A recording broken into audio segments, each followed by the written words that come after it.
weaker axis, di ba? Kaya nga ang weaker axis has a smaller na slenderness ratio. Kaya nga ang imo nga weaker axis, ang values ng imo radius or gyration is mas gamay. Sakto?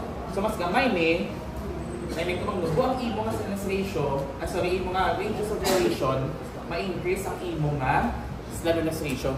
Mag-increase ang imo nga slenderness ratio, matubo ang imo nga Euler's buckling stress. So for short, same lang sa ating manunobra sa stratomaterials, diin ang mag-burn nga failure. Ang sa weaker axis or sa stronger axis.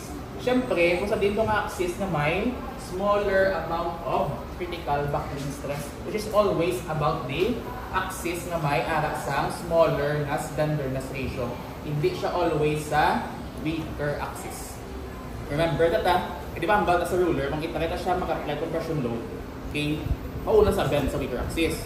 But not all the time. Kaya nga, ang iyang basis is not only the radius of gyration, may factor kasama imo nga effective length at sa imo nga effective length factor.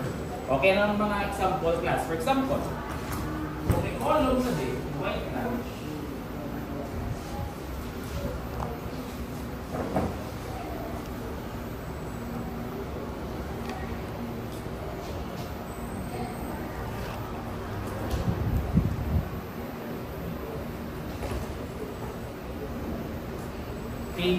if this is subjected to axial loads, may axial load to dire. Siyempre, kabalota ang minor kag major axis, din sila, no? Wala ka paglagdaw sa cloning, sa white flange. Kabalota ka mo din ng strong kag weak axis. So this is our strong axis. This is our weaker axis. Kung muli nga ito na support condition, let's say ang restraint is aral sa punta, kabalota nga din siya mabend about the y-axis ay mas weaker na siya.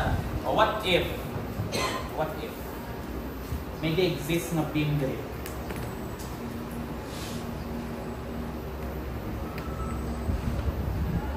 May beam that.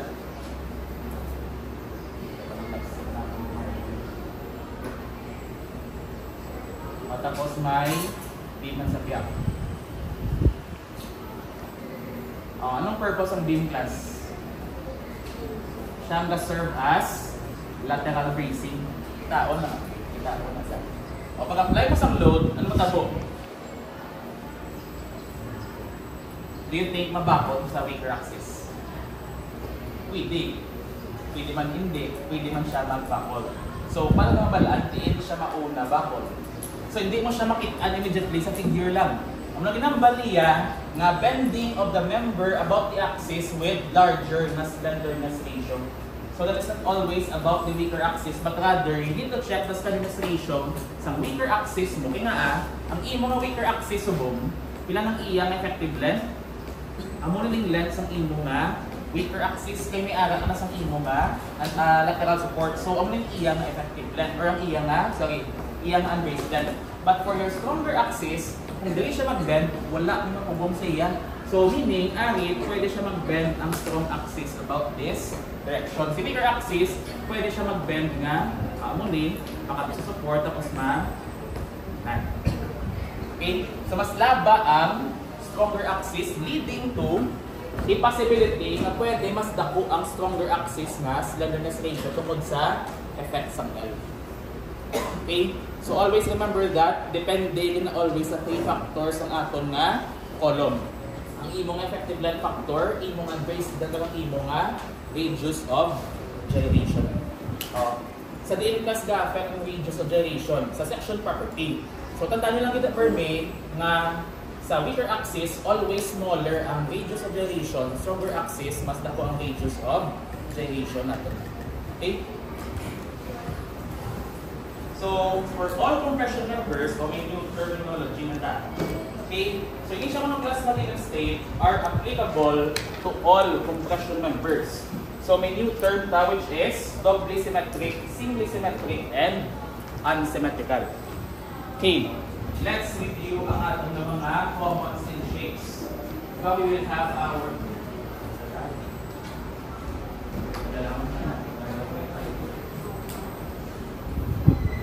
Diba, we have our white branch, we have our channel, we have our structural tree, okay. We have our angle, okay. Yung mga hollow steel section, and last, yung mga special things na sa aton na built-up section, okay. So from here, pagtawag na double symmetric class, ang aton na member is symmetrical about two axes. Okay, for example, aton na white flange, okay, this is symmetrical about this axis, meaning, mag-i-or ko siya. Again, mag-i-or na. So this is a doubly symmetric na shape na to. CC channel, this is symmetrical only about this axis, mag-i-or ko siya. But, about the vertical axis, hindi. So this is a singly symmetric na shape. We have T. Doubly or singly? This is singly symmetric about this axis. This is the axis of symmetry na angle. That is the unsymmetrical natin na shape. Ang ating mga hollow steel section. Siyempre, this is doubly symmetric. This is doubly symmetric. So actually, mga fractional buckling are applicable to all compression members, doubly symmetric, singly symmetric, and unsymmetrical. So ganun sila ka-shape class, mag-apply sa compression load, pwede mag-fail sa limit state na fractional buckling. Like sa tension, no? Tension simple lang, cross area, net area, sumaw. Ini medyo complicated. Okay, so inaamat-amat natin kaya no bago ni sa inyo ng mga terminologies, bago ng concept. So tandaan niyo lang din, for our first limit state, fractional buckling, ano siyang aton ng first concept sa pagbakol sa material natin. And this is only applicable to, or this is applicable to all compression members. So if this is the original state of our material, okay, mag-fractional buckling siya. So that is fractional buckling. Next na limit state, we will have torsional buckling. Okay, so this is the failure of the member due to bending or twisting about the longitudinal axis. So familiar mo kung diba sa nature ng torsion natin, na gina-twist yung member natin without bending about the stronger or weaker axis, meaning pag-apply mo sa load, matiyog sa. Nakita na kamo na before, na pag-apply nyo, matiyog ang member. Or na-imagine nyo na before, naging gusto ko siya, tapos nag-twist kaya wala siya nag-bend. Sa tinasayan go, 4. So this limit state only occurs to class for specific na doubly symmetric sections na, ang iyong condition, na with mirror symmetry, meaning when I say mirror symmetry, kung lisuon mo siya any direction, meaning kung lisuon ko ni, ang atong x and y axis is the same. Ang white flash na class is doubly symmetric, pero hindi siya mirror symmetry. Kung lisuon ko ni, malagay ng iyong property. But for our hollow steel section, this is a doubly symmetric member, parang siya mirror symmetry. So pwede mo siya isuon sa piyang axis, kang same sa Japon na doubly symmetry. So when you say mirror symmetry and doubly symmetry, we are referring to hollow na steel section. But that is not only limited to hollow steel section, but there will be specific na mga built-up sections. For example, mga play ko lang ito yung class. Tulungan ng type. Yung natapos naman ang final phase ng plans sa pag-uman GC. Ito last year, sorry ako kasi kung tiliwan, ang subok planning phase na po. Ito natapos sa planning phase. Ano nga sol? Una, pag-plano namin, ang budget is 1.3 billion. Ay subong, in-cut ang budget 550. Scratch kami bilog ng plano. Coming from 50,000 square meter, 50,000 square meter total floor area, nag-cut kami up to 40,000 square meter. So, nag-revise yung architect, mag-plan, tapos kami sa design game, design ng bago, naging nga daw namon, kaya manok-end na diba mga terms sa mga years. So, approve ng budget, so yung nagawon, na-budget the third, off na, so makasugod na pag-was ng budget. In-approve ng DBT, budget na nila ng 550, kaso yung kabalo ulit na nakat sa 550, subong yung para sa mo, nagkapuso ng plans para ma-release ng budget for construction. So, latest makita nyo rin ang pag-start sa government. Sana ka namin sa mga plano, kung wala kwarta, usually sa mga projects ng government, phasing na nila. Phase 1, Phase 2, Phase 3. Pinabudlay yung allot budget, let's say yung mga building is worth million. So yung overall is i-release na nila by phase to 50 million, danay, was next to 50, to 50, 50. Ito yung Coliseum sa Bacolod. Along sa Italia, sa conferential, no? Ilan na years. So, ganyan, di ba? Okay, phase 1, dalawang ng tanay. Phase 2 naman na yun, na yung mga contractor. Phase 3 na yung mga contractor. Gusto bumya, ang po sa Maliga, to Vietnam, Montevideo, sa ilang city building office. Na what is facing ang project? Kaso ang bali mayor, hindi man gusto mali-facing, di ba siya next na mayor, hindi ang nakapusod. Politics tayo naman. So ang balya, kung mali ang per budget, 550 million, tapuson ta nga 550 million lang. So ay may choice, mag-spread sa plan, si architect ang pinakauna nga naglalaki, di mag-did lang kung dito na na-render na, may mga flow-up details, tapos kaliwat ko. Okay lang di ba yan? So syempre, same mga side lang, ilan mo kapulan, dito nung duman, tapos i-rush subong, pagkakayo ng plano. Hindi kami sa technical side niya, sa design team. Kasi naman yung may kubraw namon, same naman dapat na nature sa design notes. Kaya ang amon na framing plan ng work natin, pata ang design notes, same naman dapat. Kaya same naman sa building, nagawa ng design. So ang pinaka-design ng part is architect. Kaya siya kung mas magandang section plan, elevation, mga work details, i-present in mayor, para kung okay in mayor, okay. Kaya yung unang class ng struggle, once na sa design team, kay hapos mag-design. Problema, may kwarta sa client. Mula kasi naman ako mag-freelance designer kung sa only class, kung ito yung yung client, may kwarta ka mo or wala. Kaya ibang gambal, ito, dahil estimate yung ilang patito pala, yung plano, siyempre ikaw excited, kung kayo yung first project, hindi galit, wala pa sila ka-loan sa bang ano naman sa dapat, ano kita dahil, money down first. Na-learn na class na hard way, na-complete ko na nilong plano sa balay, tapos ending, wala ko kalit na-approve nila ng loan next year, okay, natapos pa sila. Wala yung bot. Sa mga beginner mistakes. Okay. So let's talk about the cruciform. The cruciform class, usually built na siya using sa mga symbol ang so this is the symmetric na shape na, ano siya, with knee or symmetry. Okay? Ano pa yung mga other built-up section? Let's say plate girder. Box siya, ano na. Same na siya. Okay? So knee or symmetry. So anong itsura sa pag-build sa column under torsional buckling? So this is our cruciform. Pag-apply niyo sa load, okay, mat-twist siya. Okay? Without buckling sa two sides. Twisting lang ito. So that is torsional buckling. Ang mga example sa mga cruciforms, may mga amugin na klase na design na hindi mo malikawan is na may gusto ni architect na holy cross. But I mean, you can gets na may mga amo na shapes ng column. Pwede ka man ka white flange, pwede ka man ka posting or rectangular, o nga amugin na. Wala ka no choice. Kaya mo na specification. Sundot na, for example, pwede siya duwa ka white flange, no? Okay, and last na limit state for our compression members is the flexural torsional buckling. Okay, so this is the failure of a member due to combined effects ng flexural buckling or torsional buckling. Okay, take note.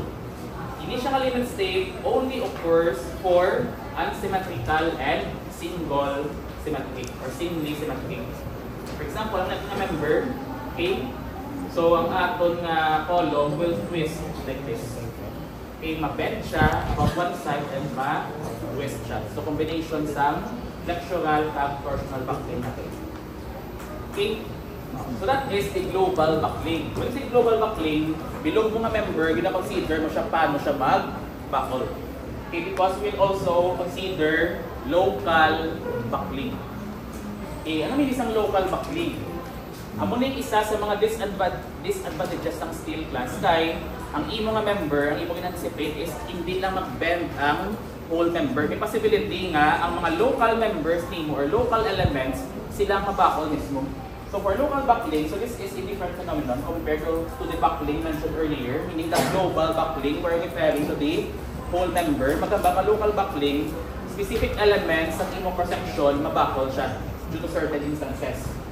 So this occurs when the elements of the cross-section are so thin, meaning nipis siya, that localized buckling or wrinkling occurs at an isolated location.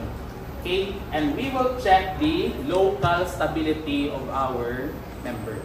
Okay, take note ha, gadamo na ta mga technical terms na introduce coming from limit states naton. So kung may local buckling ta, kag may tawag ta nga local stability. Okay? So for our local buckling, pag-apply mo sang load, either hindi siya mag-bend po ng member, kaya nga pwede mag-recall ang mga certain elements prior to failure. And that is local buckling. And this is not a limit state, but rather, we need to consider this scenario for our design. Okay? This is not a limit state. Okay? So let's talk about local stability. So di ba i-mention natin nga ang atong local stability, that is the measurements ng atong mga certain elements nga kung mag-apply ka sa load, there is no local buckling. So when say local buckling, either ang imo nga flange mabakol or ma-wrinkle siya, or ang imo nga web ma-wrinkle man siya. So that is local buckling or local stability na. Okay, so for our local stability, we will measure the ratio sa width to thickness. Amo na siyang lambda naton, okay, of each. Take note the cross-sectional element. So when you say a cross-sectional element, balik sa figure ni 1. So this is our cross-section. When you say element, okay, for our wide flange, we have the flange and we have the web. So these are the elements ng aton na cross-section. And we need to check the local stability of this element na to. Okay, say the channel natin. Anong mga element na dito? We have our flange and we have our web. For our team, same man. May flange, may isang web. Diri, may isang kaleg, diri, may isang leg. Okay, since we won't be dealing with hollow steel section, okay, special case check so we won't be dealing with this. So ang usual shape natin is Y flange, C channel, E, angle. Okay?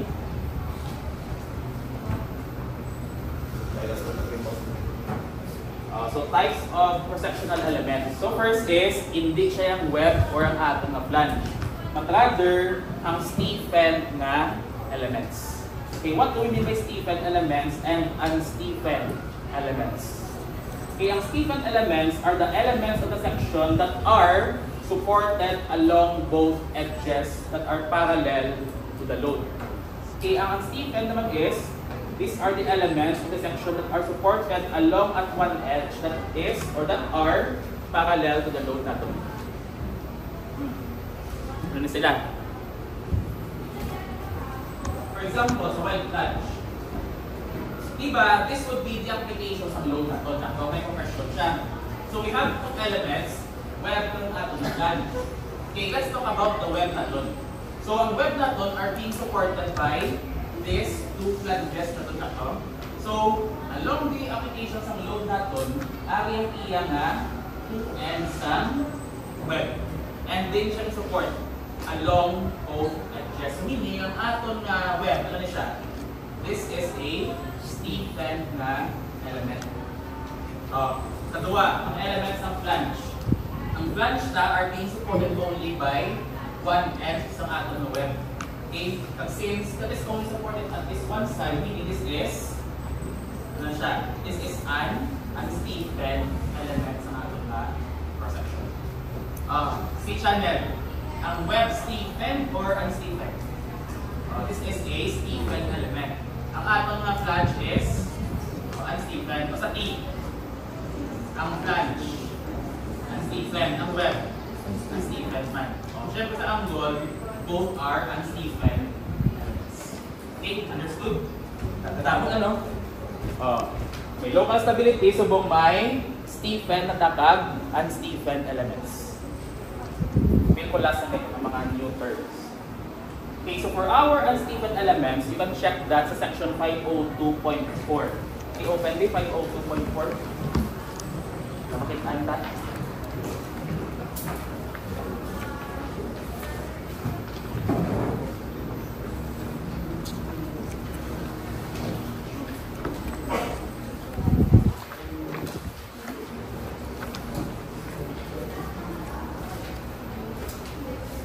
Okay, uneven elements. So let's have here our common shapes.